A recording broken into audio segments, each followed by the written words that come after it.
सबसे पहले बुलेटिन में बात करेंगे मुल्क भर में जारी कंटोनमेंट बोर्ड इंतखाबात की पोलिंग का आगाज हो गया है। कराची के 42 वार्ड में वोटिंग शुरू हो गई है। शहर कायद के इंतखाबी दंगल में 343 उम्मीदवार अपनी किस्मत आजमाएंगे। हैदराबाद के 35 में से 28 पोलिंग स्टेशन को हसास और 7 को इंतहाई हसास करार दिया गया है। लाहौर के 20 वार्ड्स के लिए 111 उम्मीदवार मैदान में हैं। खैबर पख्तूनख्वा की 11 में से 9 नशिस्तों पर पोलिंग जारी है। मुल्क भर में कैंटोनमेंट बोर्ड इंतखाबात की पोलिंग का आगाज हो गया है। कराची के 42 वार्ड में वोटिंग शुरू हो गई है। शहर कायद के इंतखाबी दंगल में 343 उम्मीदवार अपनी किस्मत आजमाएंगे। हैदराबाद के 35 में से 28 पोलिंग स्टेशनों को हसास और 7 को इंतहाई हसास करार दिया गया है। लाहौर के 20 वार्ड्स के लिए 111 उम्मीदवार मैदान में हैं। खैबर पख्तूनख्वा की 11 में से 9 नशिस्तों पर पोलिंग जारी है। पोलिंग का आगाज सुबह 8 बजे हुआ, जो कि बगैर किसी वक्फे के शाम 5 बजे तक जारी रहेगा और इस हवाले से सिक्योरिटी के भी इंतहाई सख्त इंतजाम किए गए हैं। मुल्क भर में कैंटोनमेंट बोर्ड इंतखाबात की पोलिंग का आगाज हो चुका है। कराची के 42 वार्ड्स में वोटिंग शुरू हो गई है। वोटिंग का आगाज सुबह 8 बजे हुआ था, जो कि बगैर किसी वक्फे के शाम 5 बजे तक जारी रहेगा। कराची की सूरत हाल जान लेते हैं राव अफनान से। राव अफनान बताएगा, पोलिंग जारी है? मुल्क भर में कंटोनमेंट बोर्ड इंतखाबात की पोलिंग का आगाज हो गया है। कराची के 42 वार्ड में वोटिंग शुरू हो गई है। शहर कायद के इंतखाबी दंगल में 343 उम्मीदवार अपनी किस्मत आजमाएंगे। हैदराबाद के 35 में से 28 पोलिंग स्टेशन को हसास और 7 को इंतहाई हसास करार दिया गया है। हमारे नुमाइंदगान मुख्तलिफ शहरों से हमें अपडेट कर रहे थे। अब भी हम ताज़ा तरीन अपडेट जानेंगे। कराची से हमारे नुमाइंदगान नदीम अहमद और राव अफनान हमारे साथ मौजूद हैं। सबसे पहले रुख करेंगे नदीम का। नदीम, बताइएगा आप कहाँ पर मौजूद हैं और इस वक्त पोलिंग का आगाज़ हो चुका है, क्या इंतजाम देख रहे हैं आप?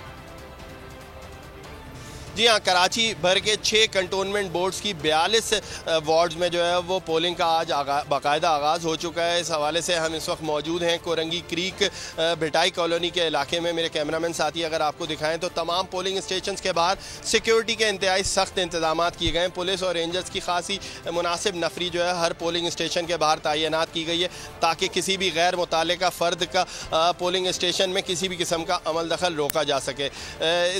इस हवाले से हम आपको ये भी अपडेट करते रहे कि 42 वार्ड में होने वाली पोलिंग के अंदर 343 उम्मीदवार जो है वो मैदान में हैं। इसमें 9 खवातीन भी शामिल हैं, जबकि 105 आज़ाद उम्मीदवार और 238 सियासी जमातों से वाबस्ता उम्मीदवार जो है इस पोलिंग में। पोलिंग का बाकायदा आगाज़ हो चुका है। मेरे कैमरामैन साथी अगर आपको इस पोलिंग स्टेशन के अंदरूनी मनाजिर दिखाएं तो आपको हम बता सकें कि खवातीन का पोलिंग बूथ है और पोलिंग का बाकायदा आगाज़ हो चुका है। खवातीन मौजूद हैं, वोट कास्ट करना शुरू कर दिए गए हैं। तमाम हम आपको वोट कास्ट किए जाने के मनाजिर भी दिखाने की कोशिश करेंगे। इस वक्त भी आप देख सकते हैं कि ये एक पोलिंग बूथ के अंदरूनी मनाजिर हैं, जहां पर पोलिंग एजेंट्स भी मौजूद हैं और पोलिंग का अमला भी मौजूद है।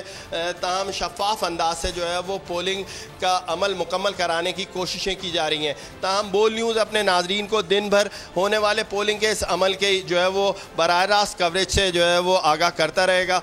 इस हवाले से शहर भर के अंदर 287 पोलिंग स्टेशन के अंदर 1115 पोलिंग बूथ कायम किए गए मजमूई तौर के ऊपर, और इन पोलिंग बूथों के अंदर खवातीन और मर्द जो है यकसा तौर के ऊपर अपना हक राय दही। कराची में पोलिंग जारी है। रुख कर लेते हैं कोयटा का, वहां पर मौजूद है बोल न्यूज़ के नुमाइंदे आजम उल्फत। आजम, बताइएगा कोयटा में भी पोलिंग जारी है, कितने बोर्ड्स के इंतखाबात चल रहे हैं? मुल्क के दीगर हिस्सों की तरह बलूचिस्तान के 3 कंटोनमेंट बोर्ड्स में आज इलेक्शन हो रहे हैं। इस वक्त हम कोयटा के एक पोलिंग स्टेशन पे खड़े हैं, जहां पे अवाम और कंटोनमेंट बोर्ड से ताल्लुक़ रखने वाले शहरी वोट कास्ट कर रहे हैं। मैं आपको बताता चलूं कि बलूचिस्तान के 3 अजला सूबाई दारुल-हुकूमत कोयटा, ज़िला जोब और ज़िला लोरलाई कंटोनमेंट बोर्ड्स में इलेक्शन हो रहे हैं।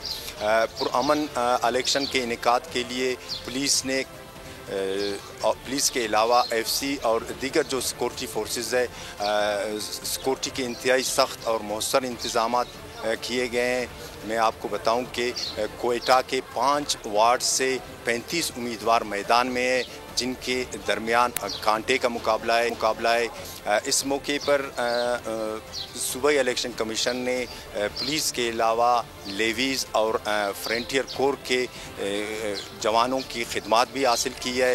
अमन अमान को बरकरार रखने के लिए तमाम इंतज़ामात मौसर किए गए। जी, क्वेटा में भी पोलिंग का सिलसिला जारी है। बलूचिस्तान के 3 बोर्ड्स में आज इंतखाबात हो रहे हैं। इसके अलावा कराची से भी हमें अपडेट कर रहे थे नदीम, उन्होंने बताया कि कराची के 6 कैंटोनमेंट बोर्ड्स में इंतखाबात का सिलसिला जारी है। 42 वार्ड है जहाँ पर पोलिंग का अमल इस वक्त जारी है। पोलिंग का आगाज़ सुबह 8 बजे हुआ था, जो कि बगैर किसी वक्फे के शाम 5 बजे तक जारी रहेगा। कराची के 42 वार्ड्स में वोटिंग का आगाज़ हुआ था। शहर कायद के इंतखाबी दंगल में 343 उम्मीदवार अपनी किस्मत आजमा रहे हैं, जबकि हैदराबाद के 35 में से 28 पोलिंग स्टेशनों को हसास और 7 को इंतहाई हसास करार दिया गया है। जबकि अगर लाहौर की बात की जाए तो वहाँ 20 वार्ड्स के लिए 111 उम्मीदवार मैदान में हैं। खैबर पख्तूनख्वा की 11 में से 9 नशिस्तों पर पोलिंग जारी है। मुल्क भर के 41 कैंटोनमेंट बोर्ड्स में इंतखाबात का सिलसिला जारी है और पोलिंग का आगाज़ सुबह 8 बजे हुआ था, जो कि बगैर किसी वक्फे के शाम 5 बजे तक जारी रहेगा। इस सिलसिले में सिक्योरिटी के भी इंतहाई सख्त इंतजाम किए गए हैं। कई पोलिंग स्टेशन को इंतहाई हसास करार दिया गया है, जबकि कई को हसास भी करार दिया गया है और वहाँ पर CCTV कैमरे भी नस्ब किए गए हैं। मुल्क भर में कंटोनमेंट बोर्ड्स में पोलिंग का बाकायदा आगाज़ हो चुका है, जो कि सुबह 8 बजे से शाम 5 बजे तक जारी रहेगा। 41 कंटोनमेंट बोर्ड्स के 206 वार्ड में 1560 उम्मीदवार मैदान में हैं। पोलिंग सुबह 8 से शाम 5 बजे तक जारी रहेगी। अमन व अमान बरकरार रखने के लिए पुलिस, रेंजर्स और FC के अहलकारों को तैनात कर दिया गया है। मुल्क भर में कंटोनमेंट बोर्ड के इंतखाबात के हवाले से हमारे नुमाइंदगान आपको आगाह कर रहे थे। कराची की बात करें तो वहाँ पर 42 वार्ड्स में वोटिंग शुरू हो गई है। शहर कायद के इंतखाबी दंगल में 343 उम्मीदवार अपनी किस्मत आजमाएंगे। हैदराबाद के 35 में से 28 पोलिंग स्टेशन को हसास और 7 को इंतहाई हसास करार दिया गया है। लाहौर के 20 वार्ड्स के लिए 111 उम्मीदवार मैदान में हैं, जबकि खैबर पख्तूनख्वा की 11 में से 9 नशिस्तों पर पोलिंग का अमल जारी है। आपको अपडेट कर रहे हैं। मुल्क भर में कंटोनमेंट बोर्ड्स इंतखाबात की पोलिंग का बाकायदा आगाज़ हो चुका है और पोलिंग सुबह 8 से शाम 5 बजे तक जारी रहेगी। मुल्क भर में कंटोनमेंट बोर्ड्स में पोलिंग का आगाज़ हो चुका है। 41 कंटोनमेंट बोर्ड के 206 वार्ड में 1560 उम्मीदवार मैदान में हैं। अमन व अमान बरकरार रखने के लिए पुलिस, रेंजर्स और FC अहलकार तैनात किए गए हैं।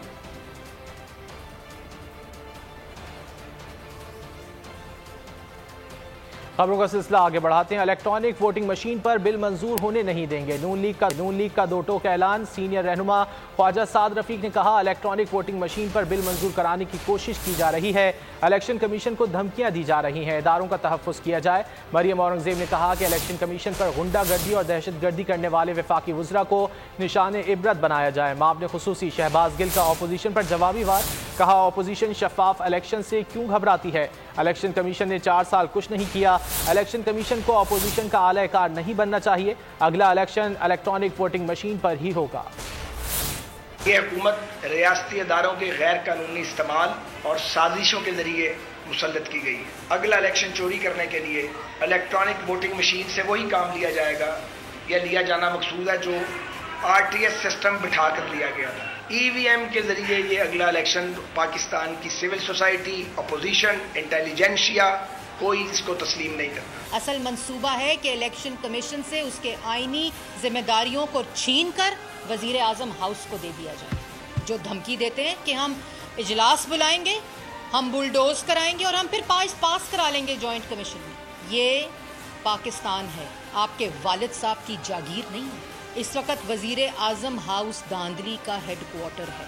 ऐसी इबरत का निशान बनाना चाहिए इन वुज़रा को जिन्होंने कल बैठकर आइन के ऊपर और इलेक्शन कमीशन के ऊपर हमला किया। पाकिस्तान में इलेक्शन फ्री होते हैं या नहीं ये सबको पता है। इलेक्शन जैसे ही खत्म होता है सब कहते हैं धांधली हुई है। ये जो चोर, डाकू, लुटेरे अपोजिशन वाले हैं जिन्होंने पूरी जिंदगी चोरी से इलेक्शन जीते हैं, जो बात आपकी और इनकी रिपोर्ट आखिर पे एक ही होती है। मैं ये नहीं कहता आप इनके साथ मिले हुए हैं, लेकिन शायबा तो फिर यही जाता है। मेरा सवाल है कि ये इलेक्ट्रॉनिक मशीन आपकी सांस है जिससे इतना डर लगता है आपको, जिसके करीब नहीं जाना चाहते आप। इलेक्शन तो इंशाल्लाह EVM पे ही होंगे, टेक्नोलॉजी से होंगे। इलेक्शन कमीशन अपना इख्तियार इस्तेमाल करते हुए हमला आवर होने वालों को ना अहल करे। तख्ते लाहौर और सिलेक्टेड का राज नहीं चाहिए। अगर नून लीग और मौलाना मान जाएं तो इस हुकूमत को निकाल सकते हैं। बिलावल भुट्टो का लिया में जलसे से खिताब, कहा मैदान छोड़कर वज़ीर आज़म इमरान खान को फ्री हैंड देने वाले दोस्त भी हमारी सरगर्मियों से खुश नहीं।